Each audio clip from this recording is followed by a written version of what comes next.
வணக்கம், வாழ்க வளமுடன். இன்றைக்கி வீடியோவில் சுரைக்காய் கஞ்சி செய்கிறதான் பார்க்க போகிறோம்.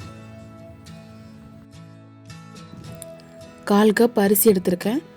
சாப்பாட்டு அரிசி வேணாலும் எடுத்துக்கலாம், பச்சை அரிசி வேணாலும் எடுத்துக்கலாம். அதே 1/4 கப் பயத்தம்பருப்பு எடுத்திருக்கேன்.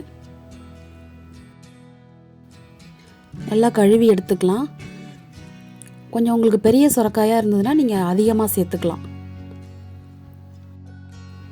தண்ணி சூடானதும் அந்த பருப்பு அரிசி ரெண்டையும் வேக போட்டுடலாம்.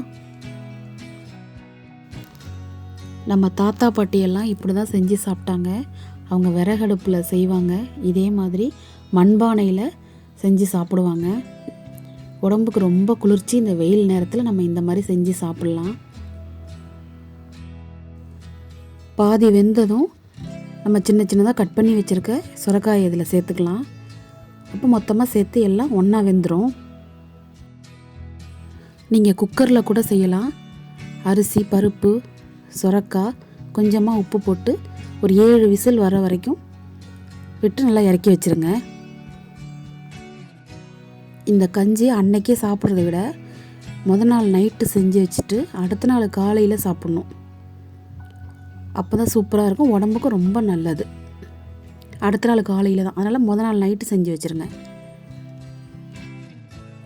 காலையில் கெட்டு போகாது நாள் செஞ்சு வச்சாலும். இது எல்லாருமே சாப்பிட்லாம்.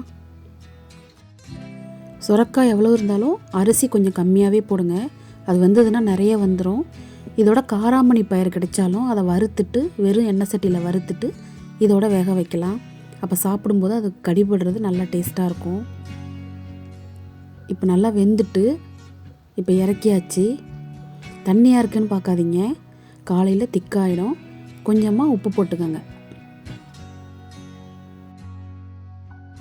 ஒரு நாள் நைட்டு ஃபுல்லாக இருந்துட்டு இது காலையில் நல்லா ஊறி போயிருக்கும். பாருங்களேன், நல்லா தண்ணியாக இருந்தது, நல்லா கெட்டி பதத்துக்கு ஆயிட்டு. இப்போது இதில் தேங்காய் பால் சேர்த்து, கொஞ்சம் உப்பு பத்தலைனா நீங்கள் சேர்த்துக்கலாம், கொஞ்சம் தண்ணி சேர்த்து இதெல்லாம் குடிக்கிறது தான். சில பேருக்கு தேங்காய் பால் பிடிக்கலைன்னா தேங்காய் திருவி போட்டுக்கலாம். தேங்காய் பால் அப்படி இல்லைன்னா தேங்காய் திருவி போட்டு சாப்பிடுங்க. அட்டகாசமாக இருக்கும், டேஸ்ட்டு அவ்வளோ சூப்பராக இருக்கும். ஒரு தடவை இதே போல் செஞ்சு சாப்பிடுங்க. கிராமங்களில் இதுதான், இப்படி தான் செஞ்சு சாப்பிடுவாங்க. இப்போ சுரைக்காய் எங்கே பார்த்தாலுமே கிடைக்கிது. கண்டிப்பாக நீங்களும் செஞ்சு சாப்பிட்டு பாருங்கள். இது எல்லாருமே சாப்பிட்லாம். டேஸ்ட்டு சூப்பராக இருக்கும், உடம்புக்கு ரொம்ப ரொம்ப நல்லது. இந்த வெயில் நேரத்தில் எல்லாருமே சாப்பிட்லாம். அடுத்த வீடியோவில் பார்க்கலாம். நன்றி, வணக்கம்.